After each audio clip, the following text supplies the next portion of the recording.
하나님의 축복 여러분과 함께 하실 줄로 믿습니다. 양옆 앞뒤로 사랑합니다. 축복합니다. 인사 좀 나누죠. 네, 바로 그 교회라는 제목을 가지고 말씀을 전하도록 하겠습니다.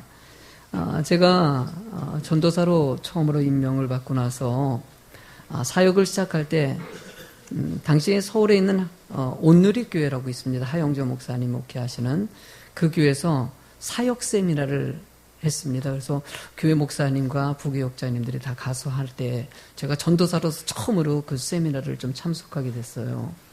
근데 그 세미나가 이제 교회의 사역을 이렇게 공개하고 또 이런 좋은 일을 한다 이런 걸 보여주는 세미나였는데 그 세미나의 제목 있지 않습니까? 주제가 뭐였냐면 바로 그 교회라는 제목으로 세미나를 연 거예요. 근데 세미나 내용도 좋았지만은요, 저 제목 그 주제가 너무나도 이 전도사를 시작했던 그 전도사의 마음에 확 와닿았어요. 바로 그 교회. 이 뜻은 뭐냐면은 하나님이 기뻐하는 교회, 성경적인 교회. 전도사 임명받고 하나님 전도사로서 하나님이 기뻐하는 교회를 섬기는 그런 사역자 되길 원합니다. 그런 마음을 갖고 세미나 내내 은혜 받았던 생각이 늘 잊지 않고 이번 설교 오늘이 종교개혁주일입니다. 그러니까 10월 31일이 종교개혁 기념일로 우리가 섬기거든요. 교회가 하나님 말씀 앞에 돌아오는 아주 중요한 개혁운동이 일어났던 그 시점을 기념해서 오늘 섬기는 주일입니다. 그래서 이 말씀을 준비하면서 바로 그 교회는 어떤 교회인가 다시 한번 묵상하게 하시고 또 우리 예수비전교회가 바로 그 교회, 하나님이 기뻐하는 교회, 그런 교회 됐으면 좋겠다 생각가지고 오늘 말씀을 준비했어요. 함께 은혜 받는 귀한 시간 될 줄로 믿습니다. 종교개혁, 여러분들 종교개혁이 어떤 거냐?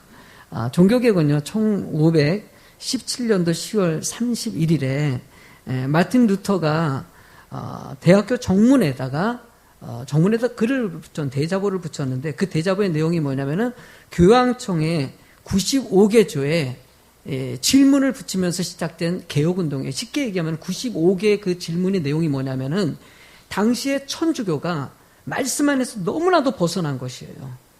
성경적인 교회가 돼야 되는데 이건 교회인지 세상인지 분간이 안 되는 말도 안 되는 이 교회 모습을 보면서 루터가 이제는 성경책을 일반 신부들만 성경책 뽑아가지고 자기 임의대로 해석해가지고 교회를 세우는 것이 아니라 이제 모든 성도들도 성경책을 같이 읽고 그 성경을 같이 읽고 그 말씀 가운데 교회를 세워가자, 이 운동을 벌인 것이에요. 그 운동의 취지 중에서 가장 중요한 5가지 취지가 있는데 일단 첫 번째는 성경으로 돌아가자는 거예요. 말씀으로 돌아가자. 두 번째는 오직 예수만이 우리의 구원주이시다. 이거 당연한 거 아니겠습니까? 세 번째는요, 믿음을 통해서 구원받는다. 우리의 행위가 아니라, 물질을 통해서가 아니라, 돈을 통해서가 아니라, 당시에는요, 교황들, 신부들이 타락해가지고 면죄부를 갖다가 돈 주고 팔았어요. 돈을 주면 죄를 용서해 주는 것이에요. 연옥서를 만들어가지고 죽었는데도 불구하고 돈만 많이 되면 천국 보낼 수 있다. 행위를 통해서 구원받는다. 이거 말이 안 되는 것이거든요. 오직 우리는요, 믿음으로 구원받는다는 거. 네 번째는요, 모든 것은 하나님의 은혜다. 교황이 잘나서 되는 것이 아니라, 신부가 잘나서 되는 것이 아니라, 여러분들이 지금까지 우리 교회가 여기까지 온 것도 누구의 은혜입니까? 하나님의 은혜예요. 누구 한 사람이 잘나서 된 것이 아니라 모든 것이 주님의 뜻 안에 있다는 거. 이거 당연한 거 아니겠습니까? 마지막으로는요, 오직 주님께만이 영광 돌리는 거. 우리의 인생의 목적은요, 주를 위해 살고 주를 위해 죽는 것이에요. 구원받았으니 주께 영광 돌리는 것은 당연한 건데 당시에 교황들이 존경을 받고 교황들이 그 권력이 점점 극대화되면서 나라의 정치를 좌지우지하고 사람의 목숨까지도 함부로 여기는 기가 막힌 모습 가운데서 교회가 왜 이렇게 타락할 수 있을까? 루터가 다시 말씀으로 돌아가자 하면서 개혁운동이 일어나면서 바로 개신교회가 그 프로테스탄트라고 얘기하죠. 저항운동이에요. 말씀으로 돌아가자는 운동이에요.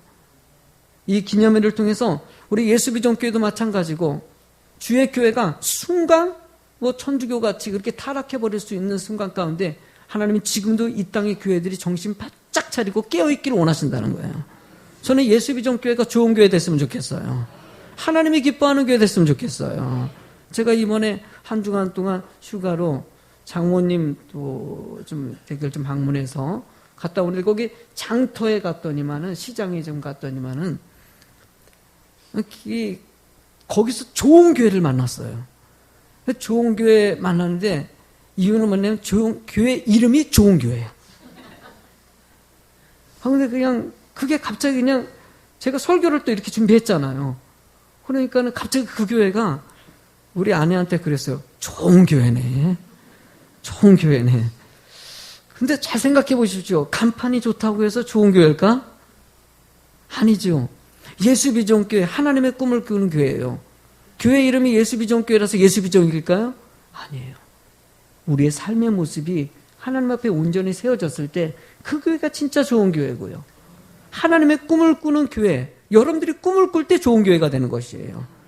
이름을 정해놓은 것은 그런 교회 되보자는 것이죠. 저도 우리 예수비전교회 여러분들이 각자 모였어요. 모여가지고 이유는 한 가지예요. 이 교회가 하나님이 기뻐하는 교회, 좀 좋은 교회 한번 만들어 보자는 것이에요. 저도 애쓰는 것이고 여러분들도 노력해가지고 이 어둡고 타락이 많고 분열되고 싸움이 많은 이 세상을 행복하게 만들고 평화롭게 만들고 은혜롭게 만들어 보자는 것이에요. 하나님 오늘도요, 오늘 본문 말씀을 통해 가지고 조금 더 하나님 앞에 좋은 교회로 세워지는 은혜 시간 될 줄로 믿습니다. 첫 번째로는요, 교회는 본질이 있다는 것이에요. 여러분들 로마서 1장 17절을 읽어보시겠습니다.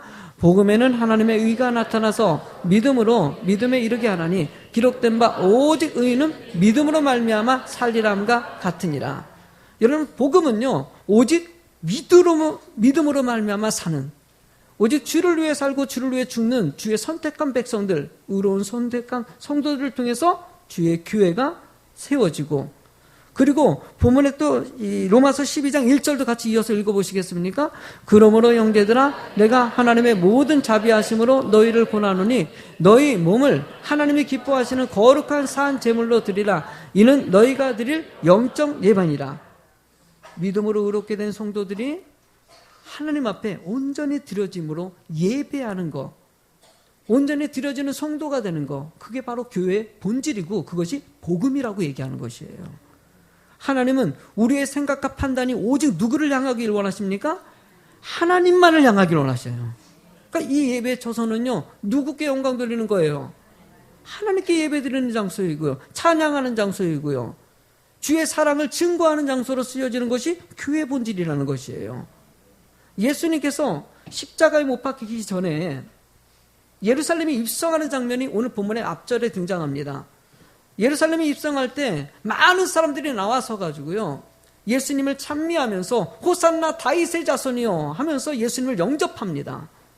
예수님이 예루살렘에 입성하시고 나서 그 다음 날에 첫 번째로 성전에 먼저 가봤더니 본문의 12절 말씀에 같이 읽어보시겠습니다.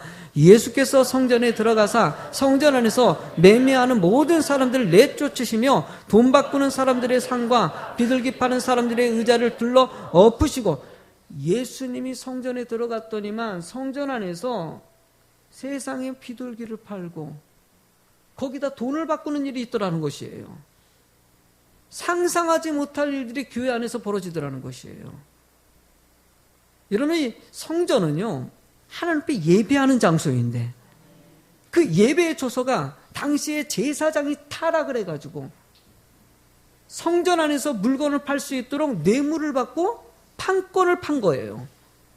그러니까 그 판권을 산 사람들은요, 그 안에서 어쨌든 하나님께 예배드리러 온 사람들은 소를 잡고 양을 잡고 비둘기를 잡아가지고 하나님께 예배드려야 되지 않습니까? 그러면 성전 안에서 그 사람들에게만, 거기서만 산 것만 거기서 제물을 드릴 수 있도록 허락해 준 것이에요. 그러니 사람들이 기가 막히죠. 나름대로 집에서 뭐 주변에서 싸게 구입할 수 있는데도 불구하고 성전 안에서 구입한 것만 제사를 받으니까 그 순수한 성도들을 이용해 가지고요, 비싼 가격에 똑같은 비둘기인데도요, 밖에서는요 불과 한 10만 원이면 살 걸 갖다가 성전 안에서는요 20만 원에 팔고, 그걸 말도 안 되는 일을 통해서 거기서 이익금을 또 제사장이 먹고요. 이게 말이 돼요, 안 돼요? 말도 안 되는 일이 성전에서 벌어지더라는 것이에요. 예수님께서 성전 안에 들어와서 이 사실을 알고 상을 다 엎어버린 것이에요. 이게 뭐 하는 것이냐고, 교회 안에서. 여러분들 근데 이 일들이 진행될 때 여기서 등장하는 성전이라는 단어, 성전이라는 단어는요 여기서는 히에론이라고 합니다. 히에론은요 이방인에 뜨리면서 지성소에서 가장 멀리 떨어진 곳을, 지성소는요 나오스라고 얘기하는데 하나님이 임재하는 장소예요.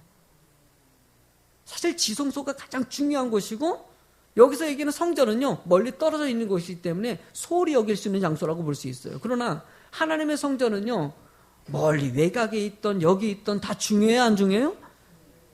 당시 제사장들은 멀리 이방 들이니까는 거기서 장사해도 뭐 누가 뭐라 그러겠냐, 지성소 안에서 안 하는 건데. 여러분들 이 악한 것들은요 스물스물 들어옵니다. 스물스물. 교회가요 말씀 안에 바로 서지 못하면은요 어느 순간에 세상인지 교회인지 분간이 안 되는 그런 교회로 전락하는 경우를 지금 한국의 교회 모습을 통해서 얼마나 많이 보는지 몰라요. 지금 한국의 교회들을 보면서도요 세상 사람들이 교회를 이리저리 이야기거리로 삼을 때 얼마나 속상한지 몰라요. 그럴 때마다 다른 교회 탓할 거 아니냐, 우리 예수비전 교회가 말씀 안에 바로 서가지고 하나님의 기쁨이 꼭 되실 줄로 믿습니다. 최근에 저는, 여러분 할로윈데이라고 들어보셨습니까? 할로윈데이는요 10월 31일 날입니다. 할로윈데이가. 근데 종교개혁주일이 10월 31일이에요. 날짜가 똑같아요. 할로윈데이는요 사탄을 숭배하는 날이에요. 기가 막힌 날이죠. 제가 그래서 여러분들 이해를 돕기 위해서 동영상을 좀 준비했어요. 한번 좀 일단 동영상 좀 보고 나서 말씀을 들어가죠.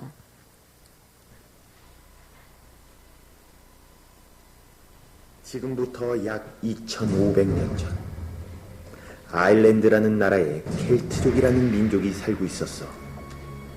켈트족은 태양신을 섬기는 민족이었는데 그들은 해마다 한 해의 마지막 날 신을 위해 축제를 벌였어. 그 축제의 이름은 바로 사윈 축제였지. 그 무섭고 끔찍한 축제에 대해 지금부터 얘기해 줄게. 켈트족은 1년이 10달로 이루어져 있다고 믿었어. 그래서 1년의 마지막 날인 10월 31일 밤만 되면 모든 사람들이 두려움에 떨었어. 왜냐고? 그날은 죽은 자들의 영혼이 저 세상으로 떠나기 전에 인간 세상을 찾아오는 날이거든. 근데 이때 지하 세계의 문이 열리고 악마와 마녀, 짓궂은 유령들까지 슥 인간 세상으로 올라오는 거야. 켈트족은 이날 죽음의 신을 잘 달래야 다음 한 해를 무사히 지낼 수 있다고 믿었어. 그래서 푸짐하게 음식을 차려 제사를 지냈고 문 밖에 음식을 놓아두고 악령이 집에 접근하지 못하도록 빌었어. 또 길을 다닐 때 악령이 자기를 못 알아보게 귀신처럼 분장을 하기도 했지. 당시 죽음의 신을 섬기는 드루이드라는 아주 무서운 집단이 있었어. 그들은 횃불을 들고 집집마다 돌아다녔어. 마을 처녀를 뽑아서 사탄에게 제물로 바치려고 말이야. 그렇게 잡혀간 처녀는 저런 모양의 형태를 가지고 불로 태워서 사탄에게 제사 지냈어. 바로 이것이 할로윈의 시작이야. 고대 켈트족에서 시작된 사윈 축제가 바로 지금의 할로윈 축제가 된 거지. 끔찍한 귀신 분장을 하고 길을 돌아다니고 집집마다 찾아가 제물을 바칠래? 아니면 보복을 당할래? 하면서 먹을 것을 얻으러 다니는 거야. 이 모든 것이 다 켈트족의 사윈 축제에서 비롯된 것이지. 너희들이 그렇게 좋아하는 할로윈데이는 아주 오래전에 사탄을 숭배하며 제사하던 일을 기념하는 날이란다. 자, 여러분들 이 할로윈 축제라고 얘기해서 똑같이 종교개혁주일에 사탄을 숭배하는 할로윈데이가 같이 해서 지금 우리 한국에는 점점 축제로 뭐 놀이공원에 가도 할로윈 축제하고 있고요. 동네에서 성도님들의 뭐 부모님이 집사님이고 권사님인데도 불구하고 할로윈 복장을 해가지고 할로윈 축제를 교회에서도 한다는 얘기 듣고 이건 아니라는 생각이 들어요. 하나님은요, 하나님께 영광 돌리는 주의 성도들이 이렇게 세상에 타락한 이 사단의 유혹에 점점 넘어가고 있는데도 우리가 분별력을 갖지 못하고 때로는 여러분들이 몰라서 아마 이 동영상 보면서도요, 여러분들이 이 할로윈 데이가 저런 거였어? 끄덕끄덕 하시는 분이 계시네, 몇 분. 모르는 거예요. 어느 순간에 교회가 하나님 앞에 말씀 안에 바로 서야 되는데 스물스물 본질이 흐려질 수 있는 유혹들이 많이 있다는 것이에요. 여러분들 요한복음 4장 24절 크게 읽으시기 바랍니다. 하나님은 영이시니 아멘. 하나님은 영과 진리로 예배드리는 자를 기뻐하십니다. 여러분, 하나님께서 맨 처음에 만드신 아담을 통해서 가인과 아벨이 태어났어요. 그런데 가인의 제사를 받지 않고 아벨의 제사를 받으셨어요. 성경은 이 이야기를 창세기랑 히브리서에 그 이유를 갖다가 설명하고 있는데 창세기 4장 7절을 먼저 읽어보겠습니다. 내가 선을 행하면 어찌 낯을 들지 못하겠느냐. 선을 행하지 아니하면 죄가 문에 엎드려 있으니와 죄가 너를 원하나 너는 죄를 다스릴지니라 라고 얘기합니다. 그러니까 첫 번째 이유는요, 선을 행하지 않았고요, 죄를 다스리지 않은 이유가 너의 예배를 받아들이지 않은 이유라고 얘기하고 있어요. 여러분들이 하나님 앞에 선을 행할 줄로 믿습니다. 자신의 죄를 잘 다스려가지고요, 예배 전에 사제 기도하는 이유가 뭡니까? 죄를 다스리는 것이에요. 회개하는 것이에요. 온전한 깨끗한 심령으로 예배 드리는 것이에요. 두 번째 이유에 대해서 히브리서 11장 4절 읽어보시겠습니까? 믿음으로 아벨은 가인보다 더 나은 제사를 하나님께 드림으로 의로운 자라 하시는 증거를 얻었으니 하나님이 그 예물을 대하여 증언하심이라. 그가 죽었으나 그 믿음으로써 지금도 말하느니라. 가인의 제사를 받지 않은 이유는 아벨의 제사가 하나님 앞에 더 기쁨으로 드려지는 은혜의 예물이었고 은혜의 예배였기 때문이라고 얘기했어요. 하나님은 여러분들이 하나님 앞에 추수감사절, 이웃을 위해서, 하나님을 위해서 드리는 예물들 청성을 다해서 준비하시고, 사역하는 것도 마찬가지고 여러분의 삶 가운데서도요, 하나님이 기뻐하는 성도의 모습이 나오는 거, 그 예배를 주님이 기뻐하신다는 것이에요. 여러분들 함께 온전한 예배를 만들어가는 주의 본질을 지켜가는 교회가 될 줄로 믿습니다. 우리가 두 번째로는요, 교회가 교회 되길 원하신다는 거예요. 믿으십니까? 아까 예배 전에 찬양도 했죠. 교회가 교회되고 예배가 예배되길. 그러기 위해서 우리가 네 가지를 먼저 여기 본문 말씀을 통해서 살펴보았으면 좋겠는데, 첫 번째는요, 일단 예배드리는 교회가 돼야 됩니다. 여러분들 13절을 읽어보겠습니다. 그들에게 이르시되 기록된 바 내 집은 기도하는 집이라 일컬음을 받으리라 하였거늘 너희는 강도의 소굴을 만드는도다. 여러분들, 주의 교회가 강도의 소굴이 됐다는 것이에요. 이 강도라는 말은요, 남의 것을 빼앗는다든지 이런 건데, 당시에 제사장들, 서기관들, 지도자들이 성전 안에서 매매하는 것을 허락하고 뇌물 받고요, 하나님께 예배드리는 장소가 돈을 갖다가 빼앗는, 착취하는 장소가 되어버렸다는 것이에요. 이런 가슴 아픈 현실에 대해서 예수님께서는 단호하게 그들을 쫓아낸 거죠. 교회는요, 이런 부분에 대해서는 철저하게 본질을 지킬 수 있어야 되고요, 단호할 수 있는 믿음이 있어야 됩니다. 목사도요, 다른 건 몰라도요, 저는 예배가 잘못되는 거죠. 목회하다 보면요, 부족할 수 있어요. 여러 가지 프로그램에서도요, 그리고 사역할 때도요, 이렇게 방법이 좀 이렇게 될 수 있고 저렇게 될 수 있다, 할 수 있지만은 한 가지 놓치지 말아야 거예요. 예배가 하나님 앞에 잘못되는 것은 방치해서는 안 되는 것이에요.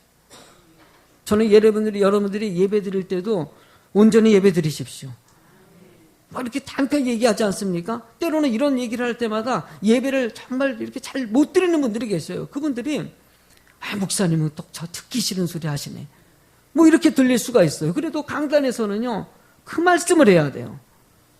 요즘에 큰 교회들은요, 이 말씀을 자꾸 빼려고 그래요. 왜냐면은 큰 교회 다니는 성도들이 믿음이 참 약하거든요.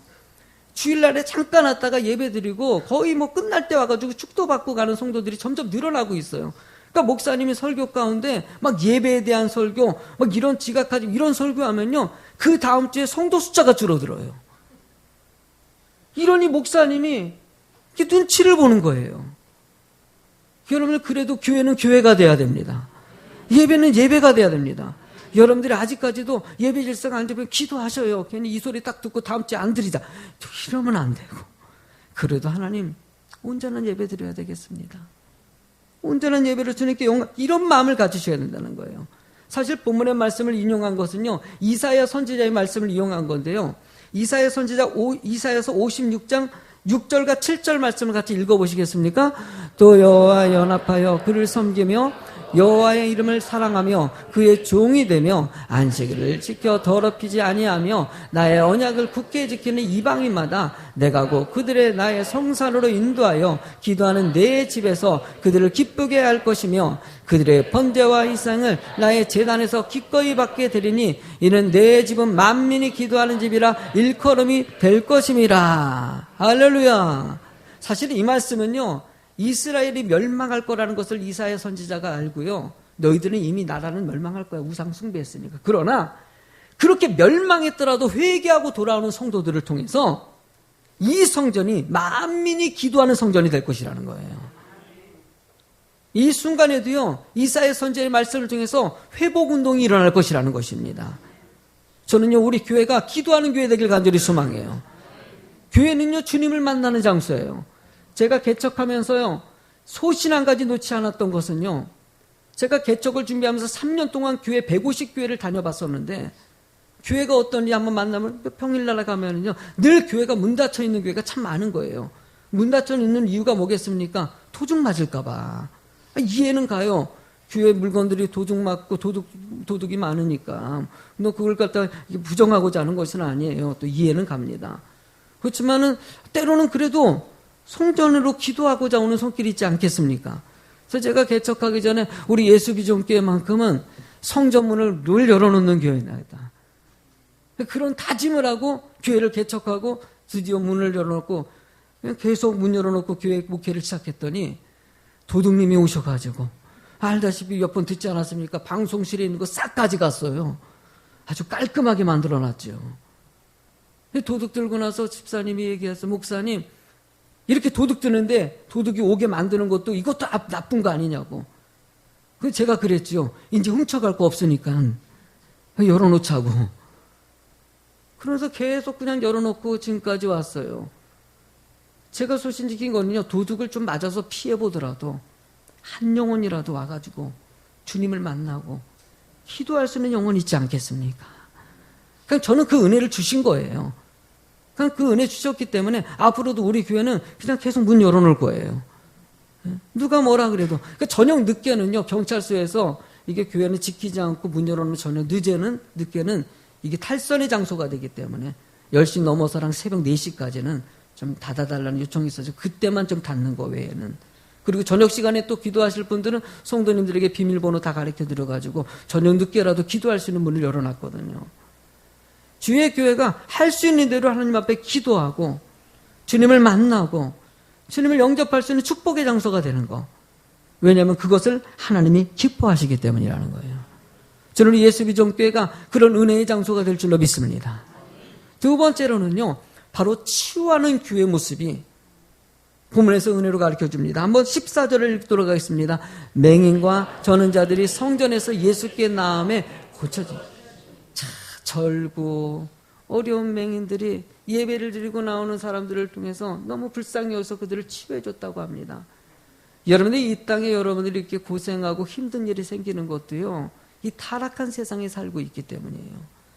이 땅에서는요, 오직 주님을 통해서 참된 회복이 있다라고 또 가르쳐주는 것이죠. 돈이 있다고 해서 행복한 것이 아니고, 없다고 해서 불행한 것이 아니고, 몸이 장애를 갖고 해서 불행한 것이 아니고, 장애 없다고 해서 행복한 것이 아니라는 것을 세상의 삶을 통해서 너무나도 많이 배웁니다. 하나님은 여러분들이 참된 기쁨과 참된 평안으로 살아가는 자가 되길 원하시는 것이죠. 그것이 참된 치유이고요, 그것이 하나님이 원하시는 삶이라는 것이에요. 그래서 성경은요, 다양한 부분에서 많은 사람들을 치유하는 이야기로 가득 채워 있어요. 가진 것이 있건 없건 간에, 풍요롭건 풍요롭지 않건 하나님 은혜 가운데서 진정한 영적 자유함을 누리고 축복의 삶을 살 수 있도록 인도해 주신 하나님, 저는 오늘도 여러분들에게 하나님의 이런 치유의 은혜가 채워질 줄로 믿습니다. 세 번째로는요, 바로 찬양하는 교회가 되길 원하신다는 거예요. 여러분 본문의 15절과 16절을 읽어보시겠습니다. 대제사장들과 서기관들이 예수께서 하시는 이상한 일과 또 성전에서 소리질러 호산나 다윗의 자손이여 하는 어린이들을 보고 노하여 예수께 말하되 그들이 하는 말들을 들으냐. 예수께서 이르시되 그렇다. 어린 아기와 젖먹이들의 입에서 나오는 찬미를 온전하게 하셨다 함을 너희가 읽어본 일이 없느냐 하시고, 어린아이들이 하나님께 찬미한 것을 온전하게 했다는 것은요, 그들의 찬양을 받으셨다는 것이에요. 그런데 그들의 찬양을 받으셨는데 어린아이들이 찬양하는 것을 보고 대제사장들과 서기관들이 분노하면서 아이들을 야단치더라는 것이에요. 세상이, 그러니까 타락하면은 상상하지 못한 일들이 벌어지는 거예요. 어떻게 대제사장들이, 하나님께 예배하는 사람들이 하나님을 찬미하는 것을 막겠습니까? 내가 여러분들 아이들이 막 찬양하고 떠들면 따들지 마! 어디 시끄럽게 찬양하고 있어? 말이 돼요, 안 돼요? 아니, 목사님 제정신이 아니네. 응? 아이들이 찬양하면 아유 박수 쳐주고 더 축복해주고, 오죽했으면 오후 찬양 예배 성도님들 제발 좀 부부들끼리 좀 앉으시고 아이들 좀 데리고 와가지고 같이 옆에 앉으셔가지고요, 아이들과 함께 찬양 드리고요, 같이 손뼉도 치고요, 영광도 돌리고. 좋아요, 안 좋아요? 왜 이러겠습니까? 주님께서는요, 이런 찬양하는 자를 기뻐하시기 때문이에요. 순간에 타락해버리면은요, 교회도 찬양하는 거 듣기 싫어하고요. 점점 찬양 소리, 저는 우리 교회는 예배 시간에 찬양을 좀 많이 불러요. 다른 교회. 난 그게 너무 좋아요. 찬양하는 게 너무 좋고, 그냥 너무 좋은 거예요, 그냥. 어? 왜 좋냐고. 아니, 하나님께 찬미하는 건데. 여러분들의 입술도 찬양이 점점 멀어진다고 느껴질 때 정신 바짝 차리고요, 집에서 빨래를 하고 팝을 하고, 빨래할 때 얼마나 주와 같이 찬양도 하시고요, 일해서 직장할 때도요, 직장생활 사업할 때 사업장에서도 어디든지 여러분들의 입술이 찬양의 입술이 될 줄로 믿습니다. 모일 때마다 그냥 찬양하고. 저는 여기서 이 교회에 계속 있지 않습니까? 그러면 아이들이, 요 화장실에 있는 아이들이 지난주인가요? 2명이서 노래를, 그래서 아름다운 마음들이 오늘 찬양 드린 게요, 2 녀석이 그 앞에서요, 아름다운 마음들이 막 부르는, 얼마나 이쁜지 애들이 그냥, 응? 그 네 집 자식인지 문 열렸더니 사라져버렸더라. 너무너무 이쁜 거예요. 뛰어가면서 이게 부르는데, 그래, 우리의 삶 가운데서도요, 좀 이렇게 어디를 가든지 좀 찬양의 삶이 좀 있어야 되는데, 이 꽉 다물고 그냥 하나님을 찬미하지 못하는 여러분들의 입술이 열리는 입술이 될 줄로 믿습니다. 마지막으로는요, 열매 맺는 교회. 아멘. 4번째로는 열매 맺는 교회가 돼가지고 풍성하게 하나님의 열매를 맺는 교회에 대해서 우리 18절과 19절 한번 읽어보시겠습니까? 이른 아침에 성으로 들어오실 때 시장하신지라 길가에서 한 무화과 나무를 보시고 그리로 가사 잎사귀밖에 아무것도 찾지 못하시고 나무에게 이르시되 이제부터 영원토록 내가 열매를 맺지 못하리라 하시니 무화과 나무가 곧 마른지라. 열매 맺지 못하는 무화과 나무를 저주하는 것을 보면서 뭘 얘기하겠습니까? 우리의 인생은요, 하나님 앞에 열매 맺는 인생이 되라는 것이에요. 좀 여러분들의 흔적을 남기는 인생이 될 줄로 믿습니다. 교회 안에서도 어저께도 참 감사해요. 이웃에게 전도하고자 부침개 나는, 나는 어제같이 그런 잔치가 너무 좋아요.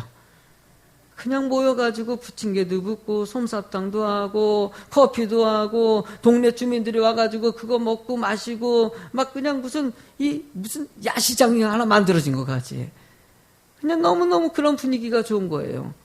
오신 분들에게 이런저런 얘기 나누면서 나는 그분들이 그래도 교회 발걸음을 한번 옮긴 거 아니겠습니까? 그런 걸 통해 가지고 예수비전교회 참 좋은 교회다. 어저께도요, 막 이런 행사한다고 어떤 분이 과일 한 박스를 참 교회가 좋은 일 한다 가져오셨네. 아니 또 다른 분이 조금 있다가 또 한 박스 갖다 주시고. 그러니까 예수비전교회 참 좋은 일 한다고 갖다 줄 때마다 참 더 잘해야 되겠다. 이렇게 우리 교인이 아닌데도 과일 갖다 주시고 음료수 갖다 주시고 칭찬해 주시고 격려해 주시고, 또 이런 일들은요, 여러분들 이런 아름다운 행사들은 하나님께서 기뻐하는 거 아니겠습니까? 성도들이 이런 아름다운 열매들을 하나하나 만들어가서 여러분들의 흔적이 하늘의 상에 쌓여질 줄로 믿습니다. 여러분들이 이미요, 예수비전교회 다니는 순간 여러분들이 한 가지 수고한 손길 있지 않습니까? 이런 수고한 손길을 통해서 우리 예수비전교회가 조금씩 성장해 나가는 것이에요. 조금씩 좋은 영향력을 미쳐 나가는 것이에요. 저는 이런 교회 더 열심을 내가지고 하나님을 더 기뻐하는 교회 같이 만들어가기를 간절히 소망합니다. 그러기 위해서 여러분들은요, 열매 맺는 인생이 돼야 돼요.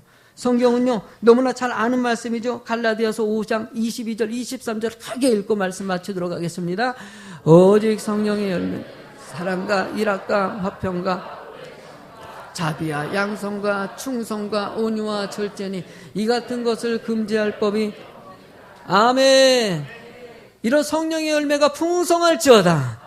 사랑도 기쁨도 온유하고 오래 참고 절제하고 얼마나 좋습니까? 긍휼히 여겨서 불쌍한 사람도 없고요. 도움은 얼마나 기분 좋은지 몰라요. 교회는요, 그래서 축복의 장소예요. 기쁨의 장소예요. 여러분들 이런 기쁨의 장소, 은혜의 장소, 하나님이 기뻐하는 그런 바로 그 교회 함께 여러분 열심을 내가지고 행복해 교회 만들어갈 주의 이름으로 축원합니다. 찬양 하나님께 드리겠습니다.